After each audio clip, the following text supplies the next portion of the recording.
Hi guys, it's Dee and welcome back to Dee's Yard. So I have two things I need to do today. Number one, I need to irrigate my trees on the other side of my property that are not hooked up to a drip irrigation system.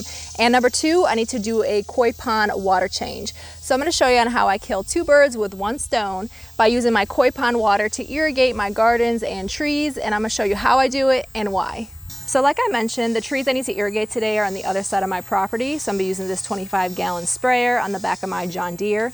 But this could be substituted for buckets, watering cans, or even hoses to get the water where you need it. All right, so the first thing I need to do is take the cap off the tank. So the easiest way for me to do water changes to get water out of the pond is just take the hose that's coming from the filter that goes back into my waterfall. So I'm just going to pull this out from the waterfall and just put it right into the tank. All right, so while we wait for the pond water to fill up in the back of the tank, let's talk about why I use this method to irrigate. So when you use pond water to either irrigate your gardens or lawns, this saves money and recycles the water. And not to mention that plants and grass love the nitrate-rich water that comes from the fish waste, and all the organics in the pond are great for them. So unless you're doing a treatment of some sort to the pond that could possibly be harmful for plants, when you're doing a water change, don't let that water just run off and go to waste. All right, we're all filled up. Let's get the water down to the trees.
So while the water fills up in the pond, I just want to briefly discuss why water changes are a very important part of koi pond management. The top three reasons are: improves water quality, controls algae, and stabilizes pH level. Also, just know that topping off a pond with rain or fresh water to compensate for evaporation is not considered a water change because no pollutants are removed. The goal is to reduce concentrations of dissolved compounds in your pond water and replenish with fresh water.